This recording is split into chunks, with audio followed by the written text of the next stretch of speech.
The important context, first off, is just give a little bit of background of who I am. Those who are very astute out there can pick up on the fact that I have a very slight American accent. Despite that, I have lived over here in London for upwards of 29 years we're coming up to. So I do understand the region. And from a professional standpoint, I worked in the city. I worked on Wall Street for over 20 years. So I originally was with Merrill Lynch, and then I went to an investment management group, a number of hedge funds for a dozen years, where I was a portfolio manager, analyst focusing on technology and media, as well as a trader. And it was a small operation at first. So we did everything from the dishes to the barbecues to meeting with investors and the like. And the important context of that before I go into the next step of my career is that I understand what it's like to build businesses. I understand what it's like to perform and come in under extreme pressure and intensity. I know what it's like in the real world is really where this context gets to. Then I took that well-trod path from hedge fund manager into the creative arts, where I studied improv comedy. And improv comedy has led me into working on voiceover, acting, and consulting, working with what we're going to talk about today, especially. And then also, which is a very important overlap and complementary experience, I have some exposure to some amazing people in the sports world, both through my brother who's a professional trainer and has worked with professional athletes for over 3 decades, and my best friend who runs a sports marketing team in the world of tennis, particularly partnering with Roger Federer, who I know very well and have collaborated with him on a number of things. All of these combine to say that my experiences both in the real world and working in sports and elite performers gives a unique insight into helping teams and groups both grow and collaborate together. So, what is improv comedy? It is a team sport. I drink the Kool-Aid of what this is, and that's why it's important context to get it out there. It is 2, 4, 6, 8 people getting on stage and making up a whole show based on something as small as a one-word suggestion from the audience. We'll do edits and dialogue and whole plays basically made up on the spot with confidence, conviction, and enthusiasm because the team is there to support you. And the dynamics that make you a good improviser are the same that make you a good person, let alone a good colleague or a teammate. And so these skill sets are actually well owned in business schools and training in the US, Duke Fuqua, UCLA, some of the others, and Northwestern. A lot of them already take into account these skill sets because they're so important from a communication level. Now, what I try to do is I try to imbue more of my direct experiences in the real world to come into companies and groups and try to share my experience. I know what I dealt with in the real world and where these skill sets in particular are extremely pertinent. So what I did was I came up with a acronym to make it a little bit more memorable from the philosophy and the standpoints, the tenets that I call of improv. And throughout what the basic bones of my delivery is a 90-minute curriculum where I'll work with the teams of, let's say 5 to 10 to 20 to 30, ideally, where everyone can be interactive. But we will also work with offsites and bigger groups where there's different ways to sort of have a bespoke delivery. And throughout these sessions, we will talk about the philosophy and what this acronym GRAPE stands for in between direct, interactive, get up out of your chair exercises, because it's important to get people out of their comfort zone. And I love to sort of reverse it immediately to say, you will be pushed out of your comfort zone because I want you to feel comfortable when you're uncomfortable. One of the first lessons I'll try to throw out there is that mentality, because that's an empowering mentality and that's just real life. The more we sort of try to do things perfectly or only want to go forward when we're ready, those times will never come. So when we can embrace that it's okay for things not to be perfect or to feel uncomfortable, and still deliver, that takes on the ownership and an extreme mentality of performing. So what does GRAPE stand for? The G is for the group mind. We go on stage as we emphasize we're a team. It's a very sports mentality, as I like to emphasize. And we stand in a locker room, the green room, before we go out on stage, and we literally look at our teammates in the eyes and say, "I've got your back," and pat them on the back like we're going out onto a field or into battle. That is because we can count on the support of the people with us. We can count on our teammates. We want to make them look good. We all of a sudden can focus outwardly instead of inwardly about how does this look? What am I going to say? Let me be clever. And all of a sudden work for the common goals together. We're making it up, so things go wrong all the time. And instead of ignoring that, you tackle those challenges together as a team with the confidence and conviction and enthusiasm to support each other. What I love is when people come in nervous into these sessions because there's an almost an immediate sort of uh, relief and sort of endorphin surge that I'm going to take risks and actions that I wouldn't normally do with my colleagues, especially that I thought may have been embarrassing. And instead of feeling like you're being ostracized, it's supported, it's encouraged. And all of a sudden, you're all tight taking on challenges you never would have thought possible in these kinds of situations. So the group mind, that emphasis of supporting your teammate and focusing on what you bring to the table rather than how does this look, and you can start to trust your experience, trust the game plan that you had to come in as the team to adapt together. And that leads you into R. R is for reacting. Clearly in the real world, clearly in a small startup, clearly in anything you do, things are changing all the time.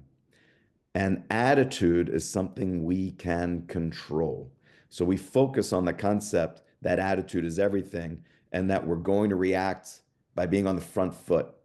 We are looking for changes. How much of my game plan? We come in with a game plan. Don't think improv is something that you're always making up. You are coming in with a game plan. You are just adept at changing that game plan, polishing that game plan, and staying on the front foot with an attitude of embrace the unknown. All of a sudden, it's back to attitude where things would frustrate you that you can't control all the time. Instead of getting frustrated by them, what can you control and where can you pivot, both as a team and as an individual, to support each other to do so as adeptly as possible? A is for active listening, and I could talk about that for 24 hours straight. I've almost tried to do it. I I look at that as sort of two angles. Those of you who read a great executive coaching book called Radical Candor, which is a challenge directly but care personally mentality written by Kim Scott. She defines the impact of communication as measured by the listener's ear. And I love talking to great salesmen with that mentality because most of them are so comfortable that they're eloquent enough and they know they're saying the right things that they package up their sales pitch, move on to the next one. But for me, especially when I had the direct experiences as a buy side investor, you start to realize that a lot of the best salesmen don't listen to who they're talking to. And it's important to connect the dots on that. It's important to always be malleable with your sales pitch. If there's 5 points you want to hit, then you should know that the person you're talking to definitely doesn't want you to go from top to bottom of all five. You should determine which aspects are important by listening to the listener. The speaker is listening. I'm looking for reactions to everyone on the Zoom around the table when I'm meeting them in person. How should I adapt what my tenants are? What should I go into more? Which parts do they care about? And determine that, make that an organic, live, connected interaction. And vice versa, there's an onus on the listener to realize they are communicating at all times as well, even when they're not talking. Over 80% of communication is your tone and your expressions. So the content is actually just a fraction, particularly when you're just meeting somebody. So understanding that you're always giving back, You're always giving something to people. Is a way to sort of see the speaker and listener as more of a ubiquitous communication where we're both doing both all the time and can embrace that. And then for me, one of the biggest takeaways of these sessions is usually exploring the concept of interrupting. So, staying on this active listening, the concept of interrupting on stage as an improviser is really in your face because when you trot on your scene partner's lines or their ideas, you're exposed in front of the whole audience. So, you get better at physically restraining yourself, even if you have a great idea, to say, let's let this other person finish their idea. And the audience appreciates that, and you get better and better at it.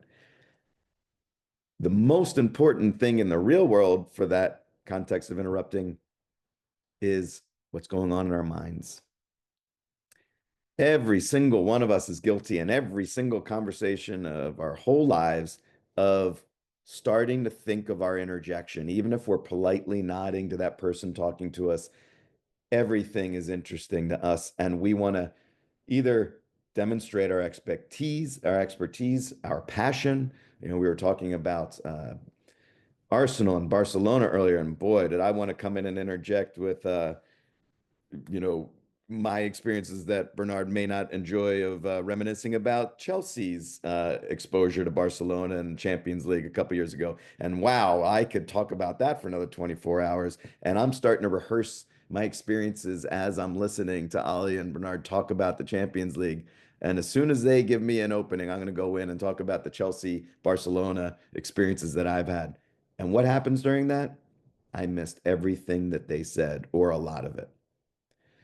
So the emphasis on being comfortable, allowing yourself to think Chelsea, Barcelona, boom, it's in my mental pocket for when and if I will bring that back up into the conversation and allow myself to actively listen to what's still going on. We all leave so much information on the table that if there was one ROI someone would say, what do I get out of using your sessions? I'll say, your team will make one less mistake and pay for me instantly. Because the amount of things we miss, let alone driving the top line, driving a cohesion, driving our brainstorming by being more actively listening, we let things fall through the cracks way too often. And the concept of over communicating and really focusing on the ways we can actively, properly actively listen, which to me is a genuine superpower. You will never become a perfect listener, but the closer you get to staying engaged and picking up everything in conversations, and it is amazing how you get better and better at this. It is a mental gym that I run. So in 90 minutes, the end of that mental gym, there's going to be techniques, awareness, skill sets that people can take immediately out of these sessions to apply to the first conversation they have. It's up to the person to work that muscle up in your brain to repeat and follow through with these concepts. When it's a small team, it's great because you've got a common language. You can remind each other and continue to revisit some of these techniques and skill sets to really reinforce this ability. And we have several exercises that both drive the awareness of what active listening is and then also give you a couple little techniques to take away. The P stands for positivity. And for those of you who've watched Ted Lasso, I love doing a little bit of name drops in my presentations. Ted Lasso is written by two improvisers, Jason Sudeikis and Brendan Hunt, who plays Coach Beard. The two of them actually performed with one of my mentors, another guy I partner with Pronto in the States. And I got to meet the two of them a couple of times. In fact, I was on the set one of the last weeks they were filming it. And what Ted Lasso is about is very much an improv backbone. We are a yes and philosophy.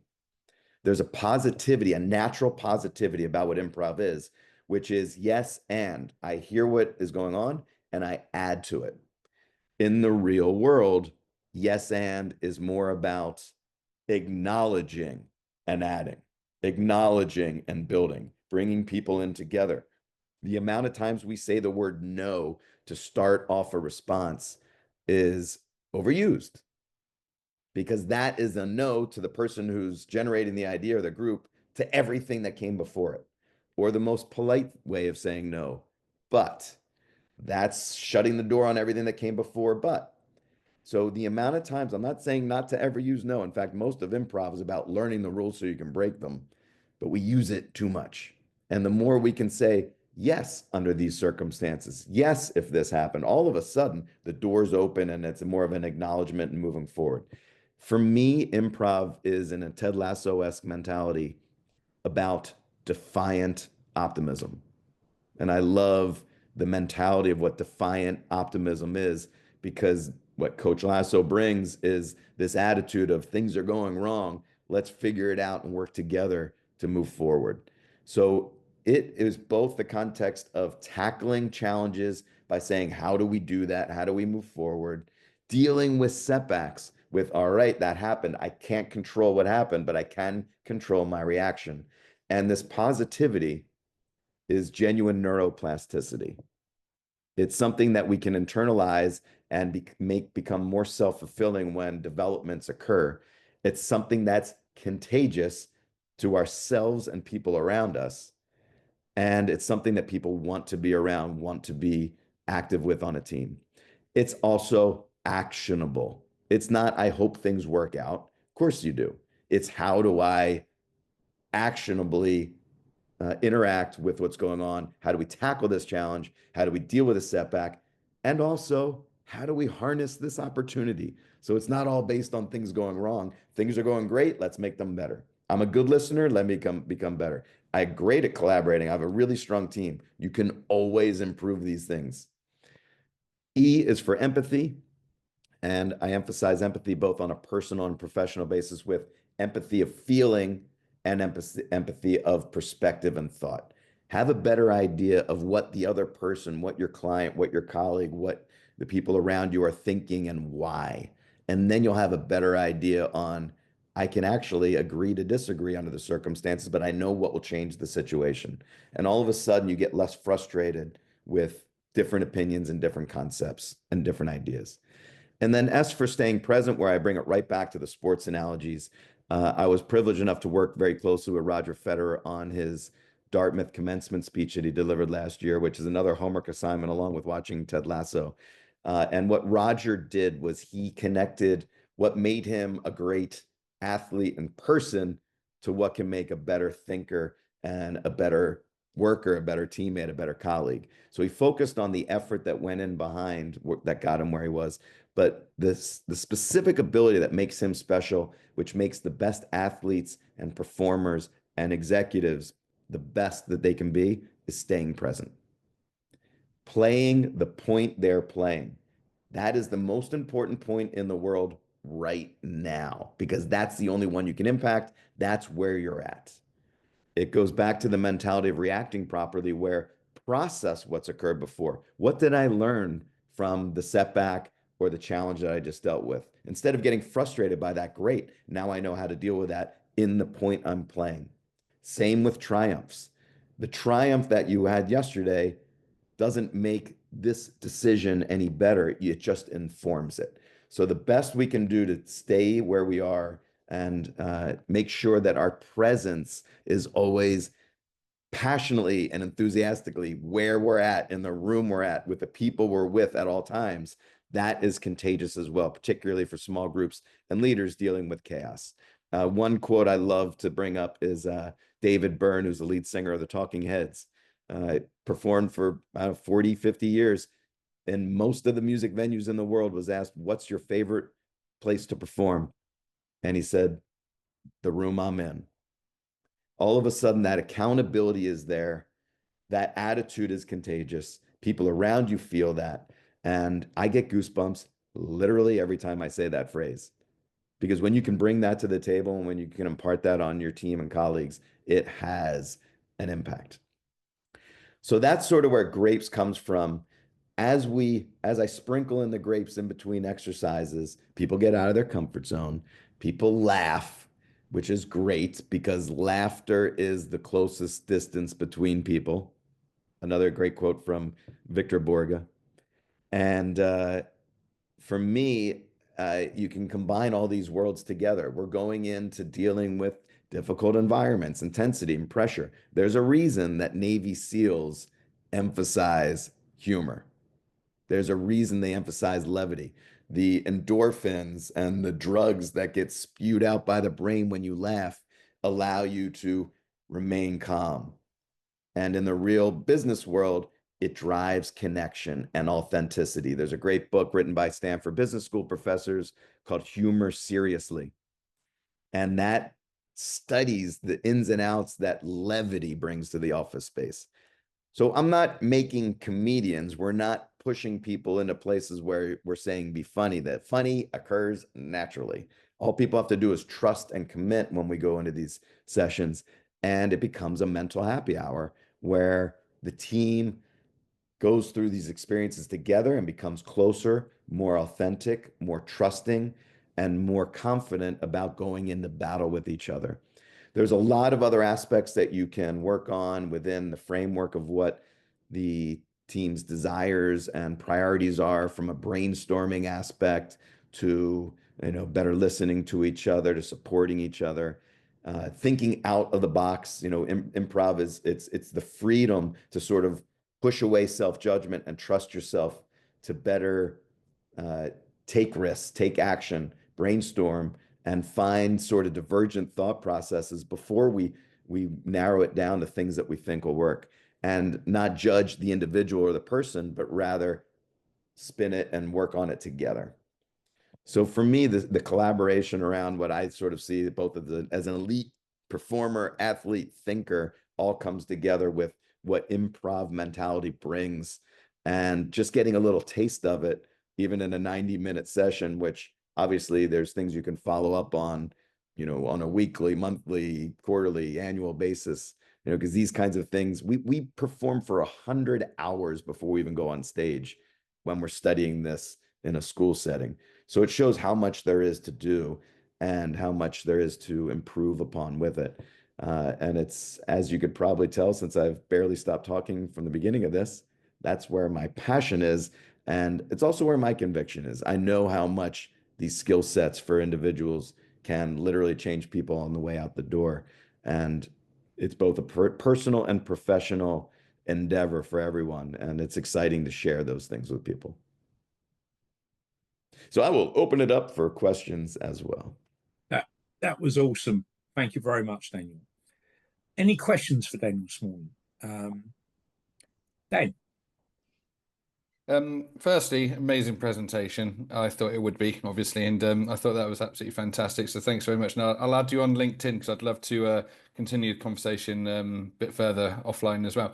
So there's a couple of things that, well, interestingly, I've got kind of 3 or 4 things I wanted to mention. With the Roger Federer thing, I watched the documentary and I thought it was really interesting that he said he's only as good as his last points that he scored. So, like, even though he's got all of this success, like, he keeps his head level, focuses on, did he win the last point? If he did, need to do the same again. If you've lost the last point, don't worry about it. I'll win the next one.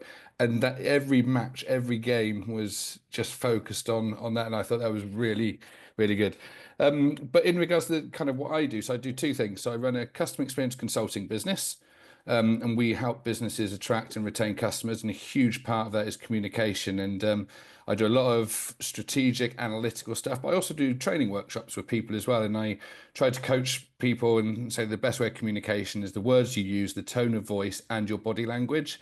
But from a business, when you've got a website or chat AI bots or social media, you lose the body language, you lose the tone of voice. You've got to be really clever with the words and so forth. So I thought that was really interesting. Obviously, it relates a lot to kind of what I do because it's interacting with customers, keeping them on your side. I'm not a salesperson, I'm terrible at sales, but very good at kind of working with people, empathy, if they've had a bad situation, helping them get through it and all of that sort of thing.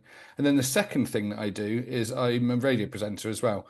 I present a business radio show. And a lot of that is, again, trying to read the room, trying to listen, understand what the kind of trajectory that they're going on, but also try and keep my guests on track with the theme, making sure that everybody has an equal slot to say. There's not one person taking over, making sure that I'm on schedule to the times that the show's got to predict, making sure that I've got the right track, that I've got time to come up with the music track I'm just about to play or whatever it may be. And a lot of that, like I said, is listening, giving people the space to listen, because there's nothing worse than listening to a chat show and it's all about the presenter. Like, it's terrible. You have to get opportunities. So there's lots of kind of interesting things that you were talking about that really, really relate and resonate to kind of, like I said, the two things I do, which is radio and customer experience. And so I thought it was a really good presentation. I've got lots of key takeaways from there. And but yeah, like I said, I just wanted to say it was really insightful, and I'd love to carry on the conversation at some point. So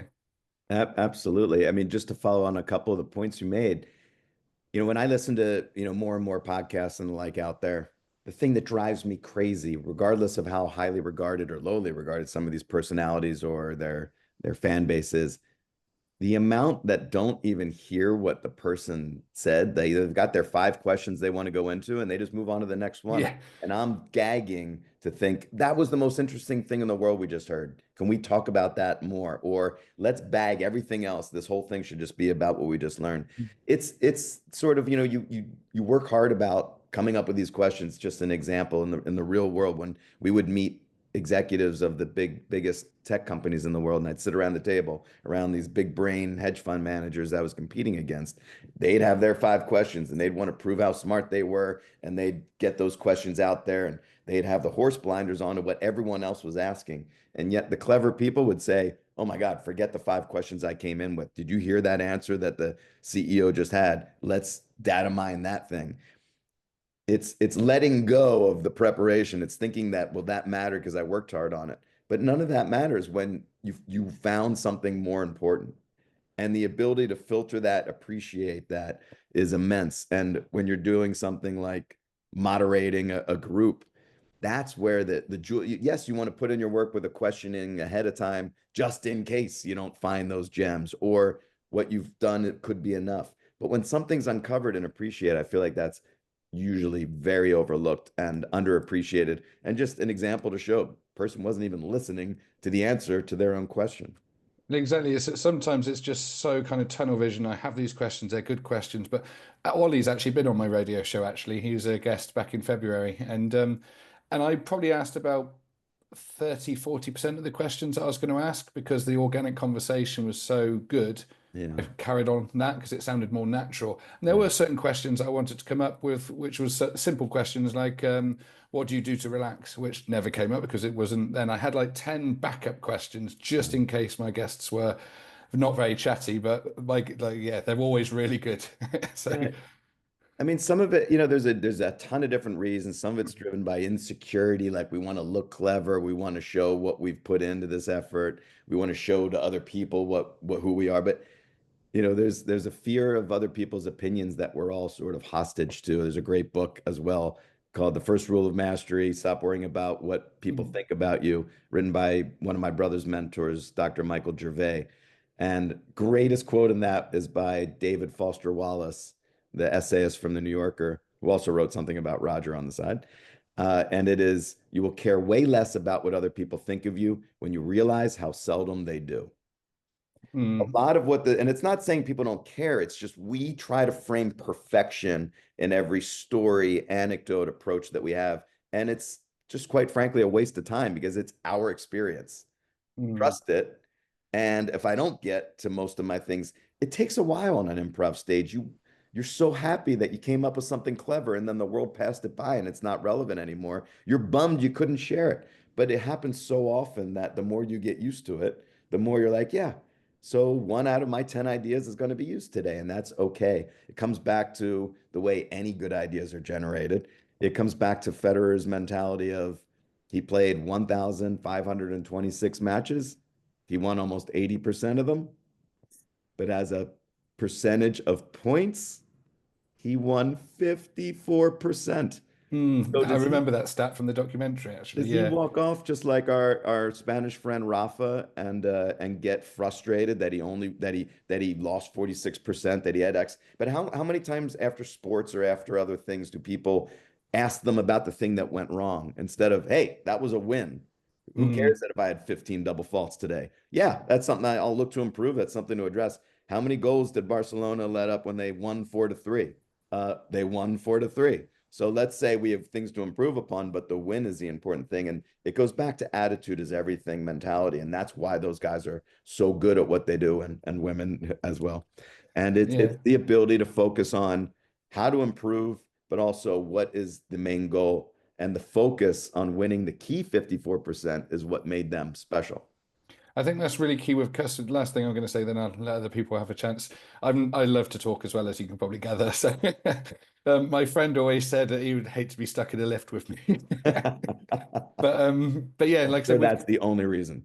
yeah, with customer experience there as well. Like you said, I started my career 15 years ago, and my job was day in, day out dealing with complaints. I had a target of 50 complaints to deal with every day was my target, and usually have people call up, rant and scream and shout. Some people were quite sensible, some people were just horrible.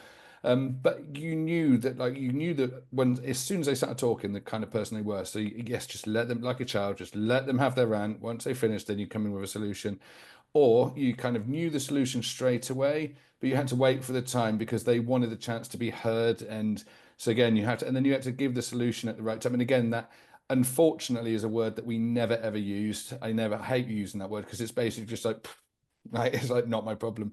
And again, rather than saying we can't do that, you have to say we can do this instead. Yeah, And lots of little absolutely. techniques like that, and it's incredible. Like I said about how I spent with thousands and thousands of customers in my early career, and everybody was different, and it's just so difficult to educate certain people that don't have that mindset. Like, well, we've all had terrible customer service, obviously, but trying to educate that is a key thing. And in fact, actually, Lee, the article that I sent you yesterday was all around how empathy pays off. So coincidental, but yeah.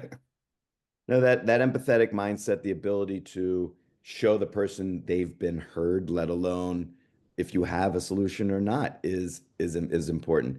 The aspect of just literally opening the door for levity, like I was saying, it's not a matter of being funny. It's showing I'm willing to open the door to levity.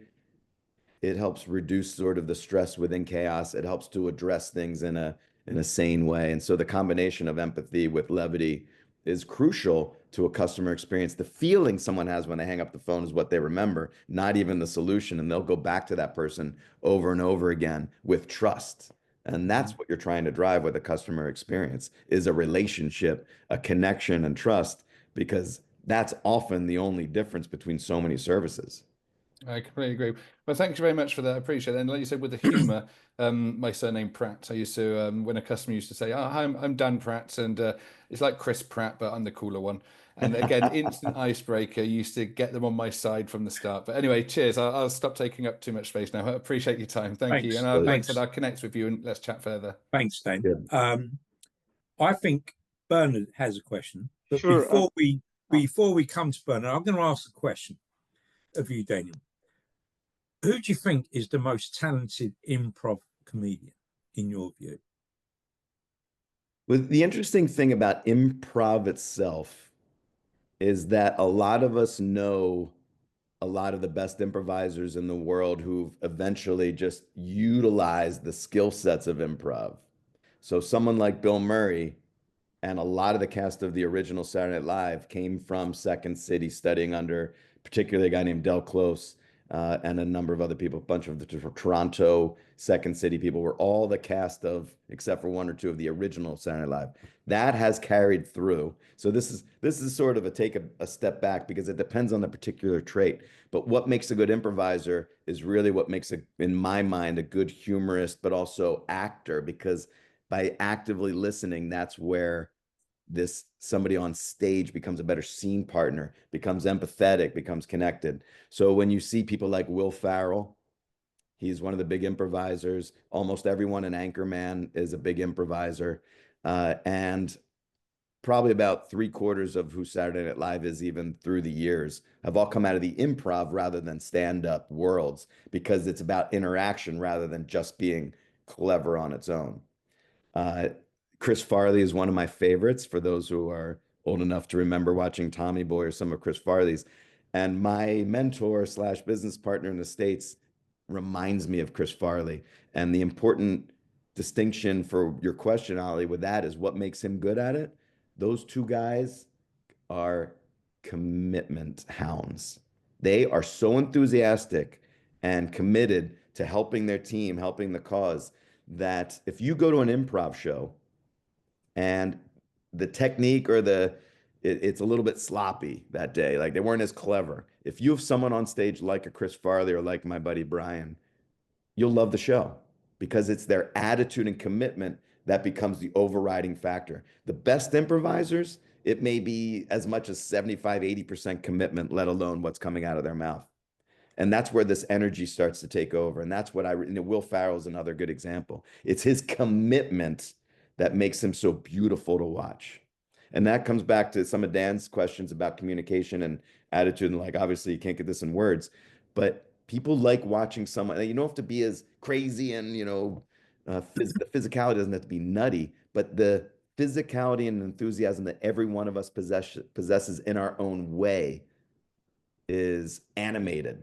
And when we can just show that a little bit more instead of the reserved enthusiasm, people like watching it, people remember it.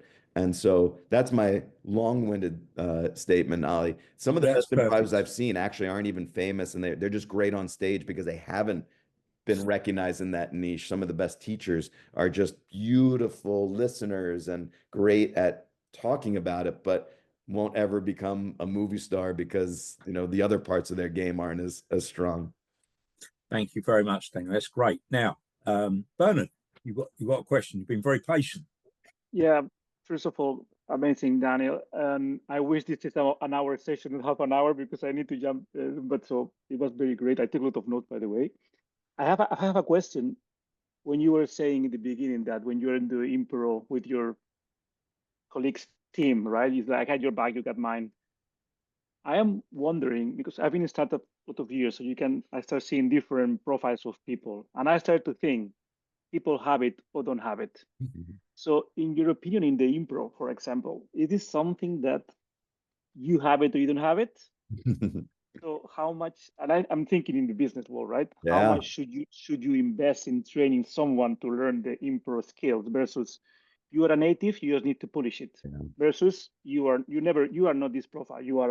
Maybe you are not for improv. You are for prepare performance acting, but not for improv.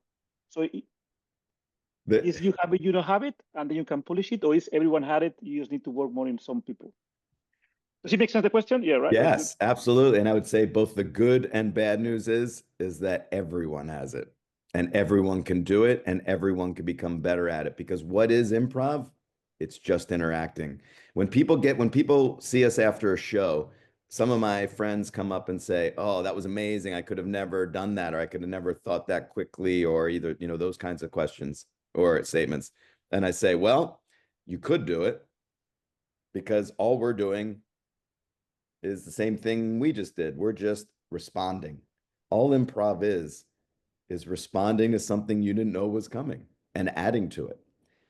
And in terms of thinking, yes, there's instinct involved, but there's a lot less thinking than people think.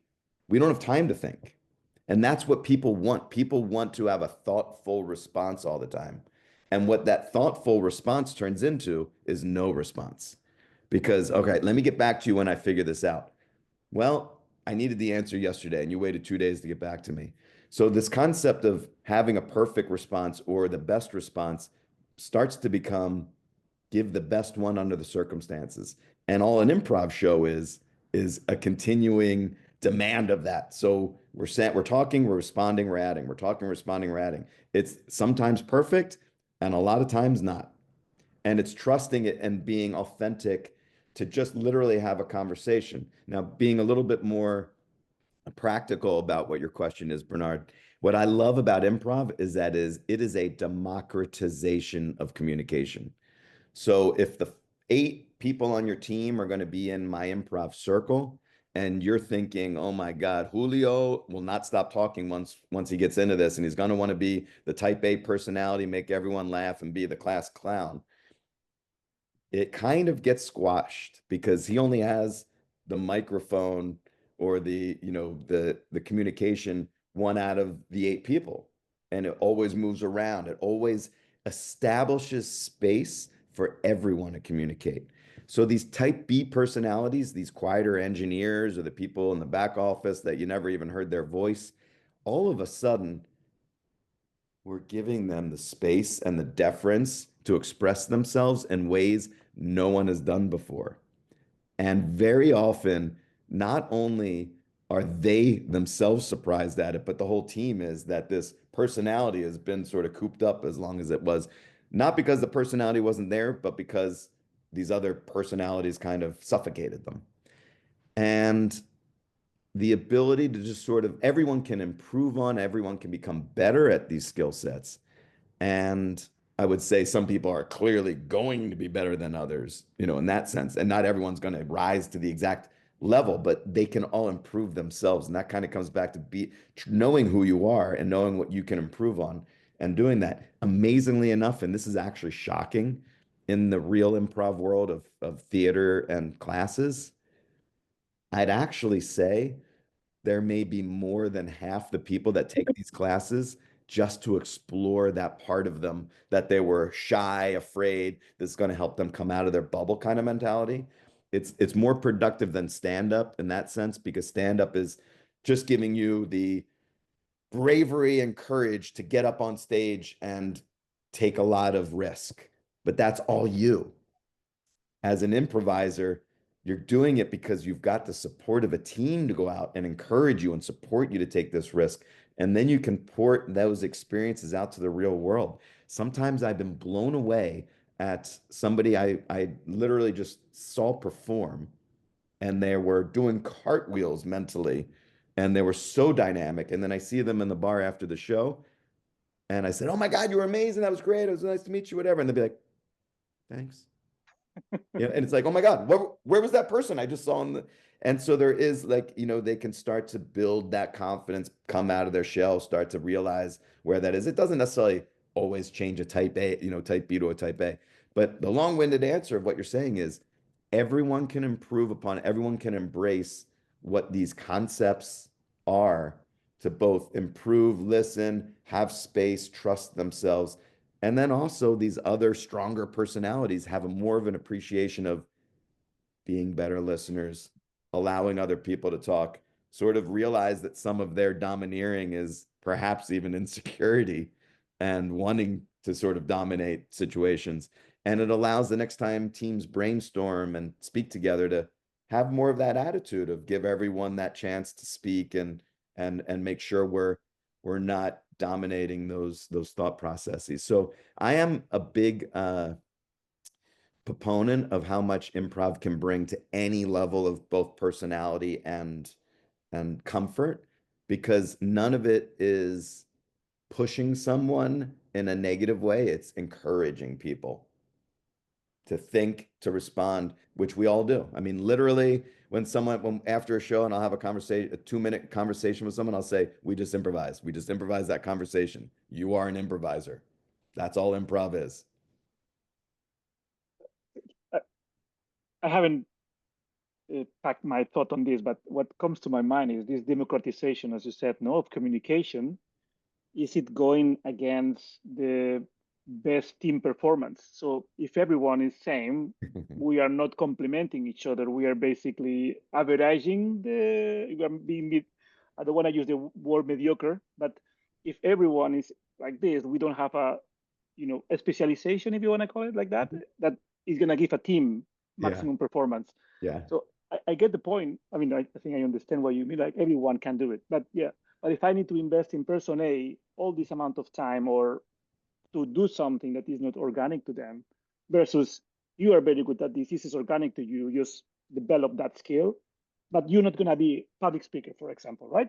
Versus other person, you are amazing in this, but you are really, is not organic to you, be a data analyst where you need to be extremely, or so and again, I haven't really packed it, thought I'm just opening like this. I'm improvising, if you let me, Daniel, with this is, I have the feeling with the time that instead of everyone doing the same, we should just go with organic, I don't want to say instinct, you said instinct, right? Instincts, or I don't want to say DNA, but if something comes organic to you, and specialize something. That's what I'm thinking. If you think about improv, if you are not in the improv group, it's not organic to you. So you cannot develop that because you don't have the experience that push you there, or the be brave, or the confidence that you can, something like that, versus push someone to do something that they will never do it. So I don't know. This is something.